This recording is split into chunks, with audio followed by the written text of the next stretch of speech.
আমরা একসাথে থাকলেই বাঁচতে পারি। বনের রাজা হাতি ঘন জঙ্গলের ভেতরে থাকত এক বিশাল হাতি, নাম তার গজরাজ।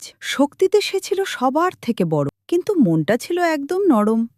একদিন জঙ্গলে ভয়াবহ খরা পড়ল, সব পুকুর শুকিয়ে গেল, নদীও প্রায় শেষ।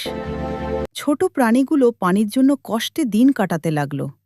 সবাই গজরাজের কাছে গেল। তুমি তো বড় আর শক্তিশালী, আমাদের জন্য কিছু করো।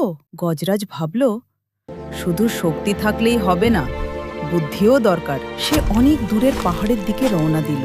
সেখানে গিয়ে মাটির নিচে লুকানো পানির গন্ধ পেল। তার শক্তিশালী সুর আর পা দিয়ে মাটি খুঁড়তে শুরু করল। ঘন্টার পর ঘন্টা চেষ্টা করার পর হঠাৎ মাটি ভেঙে পানি বেরিয়ে এলো। জঙ্গলের সব প্রাণী দৌড়ে এলো। তুমি আমাদের আসল বন্ধু।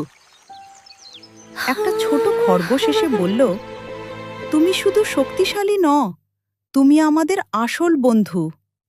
গজরাজ মৃদু হাসল, আমরা সবাই একসাথে থাকলেই বাঁচতে পারি। শিক্ষণীয় কথা, শক্তি বড় কথা নয়, সঠিক সময়ে অন্যের পাশে দাঁড়ানোই আসল মহত্ব।